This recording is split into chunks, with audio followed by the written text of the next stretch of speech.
press the bell icon on the YouTube app and never miss another update. Hello નમસ્કાર, હું આજે આવી ગયો છું તમારી સમક્ષ અર્થશાસ્ત્રના પ્રશ્નો લઈને.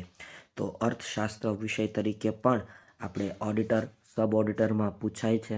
તો ચાલો ખોટો સમય બરબાદ ન કરતા આપણે અર્થશાસ્ત્રના પ્રશ્નોની શરૂઆત કરીએ. આપણી સમક્ષ અત્યારે 47 જેટલા પ્રશ્નો છે. તો ચાલો શરૂઆત કરીએ. પહેલો પ્રશ્ન તમે જોઈ રહ્યા છો, માનવીની આર્થિક સમસ્યાઓના ઉકેલ અને માનવીના આર્થિક વર્તનનો અભ્યાસ કરતા શાસ્ત્રને કયા નામે ઓળખવામાં આવે છે? તો આનો જવાબ તમને આવડે ભાઈ, કે માનવીના આર્થિક સમસ્યાઓના ઉકેલ અને માનવીના આર્થિક વર્તનનો અભ્યાસ કરતા શાસ્ત્રને અર્થશાસ્ત્ર તરીકે ઓળખવામાં આવે છે. આનો જવાબ શું આવશે? અર્થશાસ્ત્ર જવાબ આવશે. ખાસ યાદ રાખજો. ઇકોનોમિક્સ શબ્દ કયા ગ્રીક શબ્દ ઉપરથી ઉતરી આવ્યો છે? તો ઇકોનોમિક્સ શબ્દ છે ને એ ઓઇકાનોમોસ, બરાબર, ઓઇકાનોમોસ નામના એક ગ્રીક શબ્દ ઉપરથી ભાઈ ઉતરી આવેલો શબ્દ છે. કયા અર્થશાસ્ત્રીને અર્થશાસ્ત્રનો વૈજ્ઞાનિક ઢબે સ્વતંત્રપણે અભ્યાસ શરૂ કરવાનું બહુમાન પ્રાપ્ત થાય છે? કયા અર્થશાસ્ત્રીને વૈજ્ઞાનિક ઢબે ભાઈ, બરાબર, સાયન્ટિફિક મેથડથી અર્થશાસ્ત્રનો અભ્યાસ કરવાની શરૂઆત કરનાર કોણ છે, અથવા બહુમાન એને કોને પ્રાપ્ત થયું છે? તો options here B provided to you, અને આમાં સાચો જવાબ આવે છે એડમ સ્મિથ. અને એટલા માટે ફાધર ઓફ ઇકોનોમિક્સ તરીકે કોઈને ઓળખવામાં આવે તો એ છે એડમ સ્મિથ. અર્થશાસ્ત્રને વાસ્તવવાદી વિજ્ઞાન તરીકે રજૂ કરનાર, અર્થશાસ્ત્રને વાસ્તવવાદી, ભાઈ કેવું, વાસ્તવવાદી વિજ્ઞાન તરીકે રજૂ કરનાર અર્થશાસ્ત્રી કોણ હતા? તો પ્રોફેસર રોબિન્સ, બરાબર, પ્રોફેસર રોબિન્સે વાસ્તવવાદી કીધું. કેવું કીધું ભાઈ? વાસ્તવવાદી કીધું ભાઈ. વાસ્તવવાદી વિજ્ઞાન છે, ખાસ યાદ રાખજો, આવું રોબિન્સે કીધું. તો વૈજ્ઞાનિક ઢબે શરૂ કરનાર પૂછાય તો એડમ સ્મિથ, વાસ્તવવાદી પૂછાય તો રોબિન્સન, બરાબર. વારો આમ યાદ રાખો, વાસ્તવવાદી કે એટલે રોબિન્સ જ યાદ આવવું જોઈએ, વારો, બરાબર ને, તમારો પડી જશે, વાંચજો નહીં ને. તો આગળ વધીએ. અર્થશાસ્ત્રના અભ્યાસ અને વિશ્લેષણના ક્ષેત્રની રીતે કેટલા ભાગ પાડવામાં આવે? તો 2 ભાગ પાડવામાં આવે ભાઈ. Microeconomics and macroeconomics, બરાબર, microeconomics and macroeconomics. સામાન્ય રીતે દેશ, વર્ષ, વરસાદ જેવી સ્વતંત્ર ચલરાશિ કઈ ધરી ઉપર દર્શાવવામાં આવે છે? તો આ સામાન્ય રીતે તમે જોવો ને ભાઈ, તો કોઈ દેશ હોય અથવા વરસાદ હોય અથવા કોઈ વર્ષ હોય તો આ સ્વતંત્ર ચલરાશિ છે, પહેલાં તો એ સમજો. અને સ્વતંત્ર ચલરાશિ હંમેશા આડી ધરી ઉપર દર્શાવાય. કઈ ધરી ઉપર દર્શાવાય? આડી લાઈન ઉપર, એટલે કે અહીંયા તમને આપેલું છે એ પ્રમાણે આડી ધરી ઉપર દર્શાવાય છે, બરાબર. આડી ધરી સાચો જવાબ આવે છે. આગળ વધીએ. Principles of economics, principles of economics પુસ્તક કોણે લખ્યું? તો પ્રિન્સિપલ્સ ઓફ ઇકોનોમિક્સ પુસ્તક વાલા મિત્રો કોણે લખ્યું હોય? પ્રોફેસર માર્શલ દ્વારા લખવામાં આવેલું છે, બરાબર. પ્રિન્સિપલ્સ ઓફ ઇકોનોમિક્સ પુસ્તક પ્રોફેસર માર્શલ દ્વારા લખવામાં આવેલું છે. તો આપણે ફાધર ઓફ ઇકોનોમિક્સ તરીકે જેને ઓળખીએ છીએ, એટલે કે એડમ સ્મિથ, એણે કયું પુસ્તક લખ્યું હશે? કમેન્ટ સેક્શનમાં કમેન્ટ કરીને જણાવો તો જરા. અર્થશાસ્ત્રનો અર્થ શબ્દ કઈ ભાષાના શબ્દ ઉપરથી ઉતરી આવ્યો છે? તો આ જે અર્થશાસ્ત્રનો અર્થ શબ્દ છે એ કઈ ભાષાના શબ્દ ઉપરથી? સંસ્કૃત ભાષાના શબ્દ પરથી ઉતરી આવ્યો છે.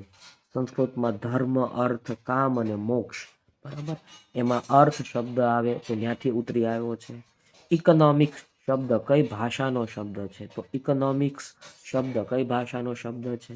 આપણે જોઈ ગયા ઇકોનોમિક્સ શબ્દ એ હકીકતે અંગ્રેજી ભાષાનો શબ્દ છે. તો સાહેબ ઓઇકાનોમોસ પૂછે, ઓઇકાનોમોસ, તો એ યાદ રાખવાનું કે ભાઈ ગ્રીક ભાષાનો શબ્દ છે, બરાબર. શબ્દમાં ધ્યાન રાખતા જાઓ. આગળ વધીએ. ભારતમાં સભ્યતા અને સંસ્કૃતિનો ઇતિહાસ આશરે કેટલા વર્ષથી જૂનો માનવામાં આવે છે ભાઈ? સભ્યતાની વાત છે ભાઈ, ભારતમાં સભ્યતા અને સંસ્કૃતિના ઇતિહાસની વાત છે તો એ 5000 વર્ષ જૂનો માનવામાં આવે છે. કેટલા વર્ષ જૂનો? 5000 વર્ષ. એરિસ્ટોટલ, કોણ હતા? તો એક તત્વચિંતક હતા. એરિસ્ટોટલ કોણ હતા? એક સારા એવા તત્વચિંતક હતા, તત્વજ્ઞાનને જાણનારા તત્વચિંતક હતા. લાયોનલ રોબિન્સનું પુસ્તક nature and significance of economics. જો રોબિન્સનું પૂરું નામ આપ્યું લાયોનલ રોબિન્સનું પુસ્તક nature and significance of economics ક્યારે પસાર થયું? તો મિત્રો 1931માં. ક્યારે પસાર થયું? 1931માં આ પુસ્તક બનાવવામાં આવ્યું, રજૂ કરવામાં આવ્યું. બરાબર. સેમ્યુઅલ્સન, નામ યાદ રાખવાના, અટપટા નામ છે. સેમ્યુઅલ્સન અર્થશાસ્ત્રના અભ્યાસ ક્ષેત્રમાં કયા મુદ્દાને મહત્વનું સ્થાન આપે છે?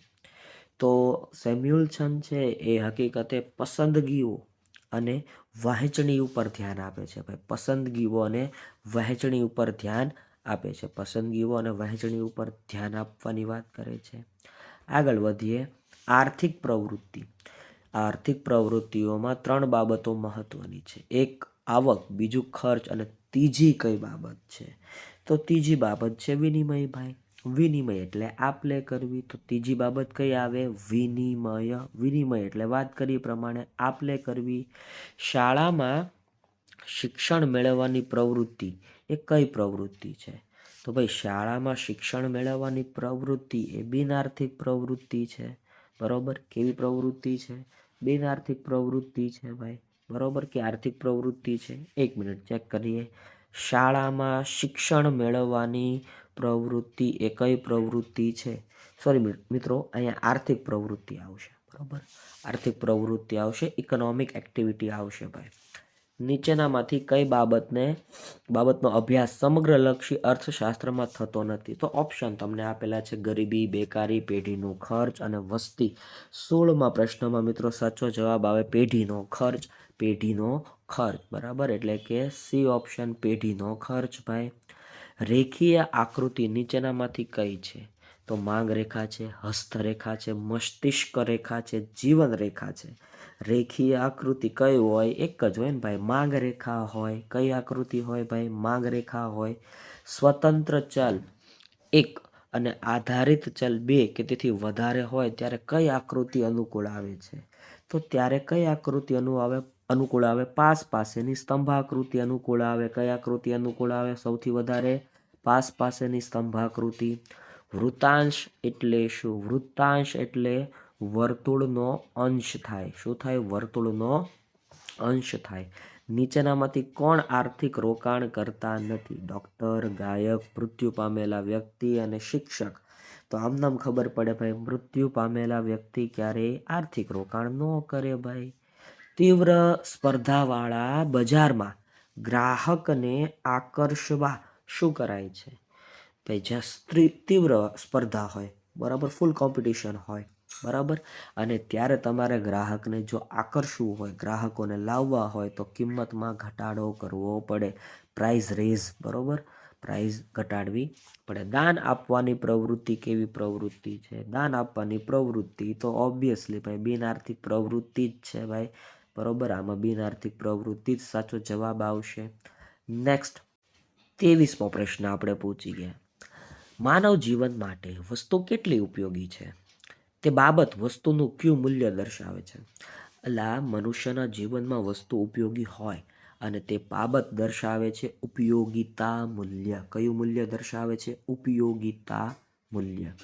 વસ્તુ કે સેવાના બદલામાં ચૂકવાતા નાણાકીય એકમનું પ્રમાણ. વસ્તુ કે સેવાના બદલામાં ચૂકવાતા નાણાકીય વાત કરી છે ભાઈ. ચૂકવાતા નાણાકીય એકમનું પ્રમાણ એટલે શું? એટલે કિંમત. યાદ રાખજો ભાઈ, એટલે શું? કિંમત. નીચેનામાંથી કઈ વસ્તુઓનો સમાવેશ ભૌતિક વસ્તુઓમાં થાય છે? તો તમને અહીંયા ભૌતિક વસ્તુઓમાં ઉપયોગ થાય આવું પૂછ્યું 25મો સવાલ, અને બેઠે બેઠો પાઠ્યપુસ્તકનો છે. આમાં જવાબ આવશે ફ્રીજ. શું જવાબ આવશે ભાઈ? ફ્રીજ. ખાસ યાદ રાખજો. સંપત્તિ નીચે આપેલા વિકલ્પોમાંથી કયું લક્ષણ ધરાવતી નથી? તો આમાં મિત્રો સાચો જવાબ આવે છે તેની છત હોવી જોઈએ. બરાબર. તેની છત હોવી જોઈએ. આ લક્ષણ ધરાવતી નથી. તમામ કુદરતી સંપત્તિ એટલે શું? તમામ કુદરતી સંપત્તિ એટલે જમીન. તો આગળના પ્રશ્ન તરફ વધીએ. 28મો પ્રશ્ન આવી ગયો. નીચેનામાંથી કયો વ્યાપાર ચક્રનો પ્રકાર નથી? ભાઈ વ્યાપાર ચક્રનો પ્રકાર નથી આવો સવાલ પૂછેલો છે. તો તમે જોઈ રહ્યા છો આકસ્મિક આર્થિક પરિવર્તનો આ જોવા મળે વ્યાપાર ચક્રનો પ્રકાર છે. મોસમી આર્થિક પરિવર્તનો આ પણ વ્યાપાર ચક્રનો પ્રકાર છે. દીર્ઘકાલીન આર્થિક પરિવર્તનો આ પણ વ્યાપાર ચક્રનો પ્રકાર છે. પણ આ એટલે કે અંશતઃ આર્થિક પરિવર્તનો આવું કોઈ વ્યાપાર ચક્રનો પ્રકાર છે નહીં. અર્થશાસ્ત્રમાં મૂલ્ય એટલે કયું મૂલ્ય? અર્થશાસ્ત્રમાં મૂલ્યની વાત કરી તો અર્થશાસ્ત્રમાં મૂલ્ય એટલે કયું મૂલ્ય? તો વિનિમય મૂલ્ય. કયું મૂલ્ય ભાઈ? વિનિમય મૂલ્ય. જે વસ્તુ કે સેવાના પુરવઠા ઉપર કોઈનો અંકુશ ન હોય તેને કેવી વસ્તુ કહેવાય? ભાઈ કોઈ પણ વ્યક્તિનો વસ્તુ કે સેવાના પુરવઠા ઉપર કોઈ પણ પ્રકારનો અંકુશ જોવા ન મળતો હોય એને સર્વ સુલભ વસ્તુ કહેવાય. શું કહેવાય? સર્વ સુલભ વસ્તુ કહેવાય. વસ્તુની માલિકી અને વપરાશને આધારે કયું વર્ગીકરણ કરી શકાય? તો માલિકીના આધારે ખાનગી અને જાહેર વસ્તુ ભાઈ. ખાનગી અને જાહેર વસ્તુ બરાબર. ભૌતિક અને અભૌતિક વસ્તુ, સર્વ સુલભ અને આર્થિક વસ્તુ, નાશવંત અને ટકાઉ વસ્તુ. અહીંયા તમને એમ કીધું માલિકીના આધારે. શેના આધારે? માલિકીના આધારે. એટલે ખાનગી વસ્તુ, જાહેર વસ્તુ. બિન સ્પર્ધાત્મકતા અને બિન વંચિતતાનો ગુણ કઈ વસ્તુઓમાં રહેલો છે? જ્યાં સ્પર્ધાનું તત્વ જોવા ન મળે બરાબર, અને જ્યાં ટૂંકમાં કહી શકાય એ પ્રમાણે બિન વંચિતતા ન જોવા મળે. તો આવું ક્યાં જોવા મળે? તો સ્વાભાવિક છે ભાઈ જાહેર વસ્તુમાં જોવા મળે. ક્યાં જોવા મળે? જાહેર વસ્તુમાં. પ્રોફેસર એડમ સ્મિથે અર્થશાસ્ત્રની વ્યાખ્યા કયા શાસ્ત્ર તરીકે આપી છે? તો પ્રોફેસર એડમ સ્મિથે ભાઈ જે અર્થશાસ્ત્રની વ્યાખ્યા આપીને બરાબર એ હકીકતે તો સંપત્તિના શાસ્ત્ર તરીકે આપી છે. કેવી ભાઈ? સંપત્તિનું શાસ્ત્ર. જો એડમ સ્મિથે વૈજ્ઞાનિક ધોરણે અભ્યાસ કર્યો બરાબર, પછી પ્રોફેસર એડમ સ્મિથ એને યાદ રાખવાના બરાબર. એડમ સ્મિથે સંપત્તિના શાસ્ત્ર તરીકે અર્થશાસ્ત્રનો અભ્યાસ કરો, વૈજ્ઞાનિક અભ્યાસ કર્યો, એટલા માટે એને 2-3 વાર તમારે યાદ રાખવાના રહેશે. નેક્સ્ટ, જે વસ્તુની કિંમત ન ચૂકવે છતાં તેને વસ્તુ કે સેવાના લાભથી વંચિત રાખી શકાતી નથી તે કયો ગુણ કહેવાય? તો એને બિન વંચિતતાનો ગુણ કહેવાય. એટલે કે બી ઓપ્શન.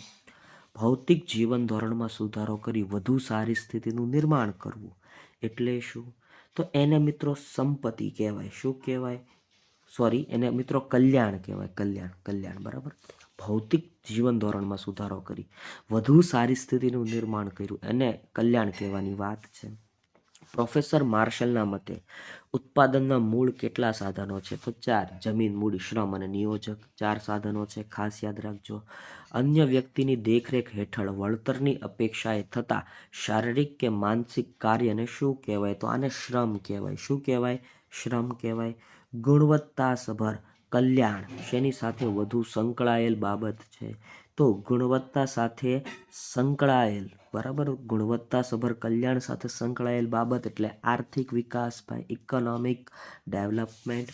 દુષ્કાળ પડવાથી અર્થતંત્ર પરની અસરોનું કેવું આર્થિક પરિવર્તન કહેવાય? ભાઈ દુષ્કાળ પડે તો એ આકસ્મિક હોય એટલે આકસ્મિક પરિવર્તન કહેવામાં આવે છે. કલ્યાણનો કયો પરિવર્તન સાથે સંબંધ છે? મિત્રો કલ્યાણનો ગુણાત્મક પરિવર્તન સાથે સંબંધ છે બરાબર. ગુણાત્મક પરિવર્તન સાથે સંબંધ છે. શ્રમના પુરવઠાનો આધાર કોની ઉપર છે? તો શ્રમના પુરવઠાનો આધાર વસ્તી ઉપર છે. કોના ઉપર છે? વસ્તી ઉપર છે. માનવીની જરૂરિયાતો સંતોષી શકે તે રીતે વસ્તુ કે સેવાને ઉપયોગી સ્વરૂપ આપવામાં આવે તેને શું કહેવામાં આવે? જો અહીંયા માનવીની જરૂરિયાતોને સંતોષવાની વાત છે અને તે રીતે વસ્તુ કે સેવાને ઉપયોગી સ્વરૂપમાં કન્વર્ટ કરવાની, બદલવાની વાત છે બરાબર. એટલે એમાં સાચો જવાબ મિત્રો આવે ઉત્પાદન. શું સાચો જવાબ આવે? ઉત્પાદન. ઉધ્વગામી આર્થિક વલણો સર્જાય તેવા પરિવર્તનો કેવા પરિવર્તનો ગણાય? ઉધ્વગામી એટલે ચક્રીય પરિવર્તનો મિત્રો. ઉધ્વગામી બરાબર એટલે ચક્રીય પરિવર્તનો, વધારો ઘટાડાની વાત છે. વ્યાપાર ચક્રના કયા તબક્કામાં મૂડીરોકાણ અને રોજગારીનો ઊંચો દર જોવા મળે છે? તો મિત્રો તમે જાણો છો એ પ્રમાણે જ્યારે વ્યાપાર ચક્રમાં તેજી હોય ને ત્યારે તમને ખબર છે એ પ્રમાણે મૂડીરોકાણ એ વધારે થાય અને રોજગારીની તકોનું પણ સર્જન વધારે થાય છે. ચક્રવત આર્થિક પરિવર્તનો કયા પ્રકારના અર્થતંત્રમાં આધારે અસરકારક જોવા મળે છે? તો મિત્રો આમાં આવે મૂડીવાદ. કયો વાદ આવે? આમાં આવે મૂડીવાદ આવે. સાચો જવાબ શું બને છે? મૂડીવાદ બને છે. નીચેનામાંથી કઈ વસ્તુ ભૌતિક સંપત્તિ નથી? તો સોનું, મકાન, ઘરેણાં. શ્રમિકનો શ્રમ આ કોઈ ભૌતિક વસ્તુ છે નહીં. બરાબર. જમીનના કુલ પુરવઠા કેવો હોય છે? જમીનનો કુલ પુરવઠો સ્થિર છે ભાઈ. જમીનને હવે વધારી શકાતી નથી એટલે સ્થિર છે. બરાબર. વિડીયો ગમ્યો હોય તો એક લાઈક કરો, શેર કરો, કમેન્ટ સેક્શનમાં કમેન્ટ કરો અને આવા નવા વિડીયો જોવા માટે અમારી ચેનલને સબસ્ક્રાઈબ કરો. ફરી મળીશ નવા વિડીયોમાં. ત્યાં સુધી રજા લઉં. જય હિન્દ, જય ભારત, વંદે માતરમ.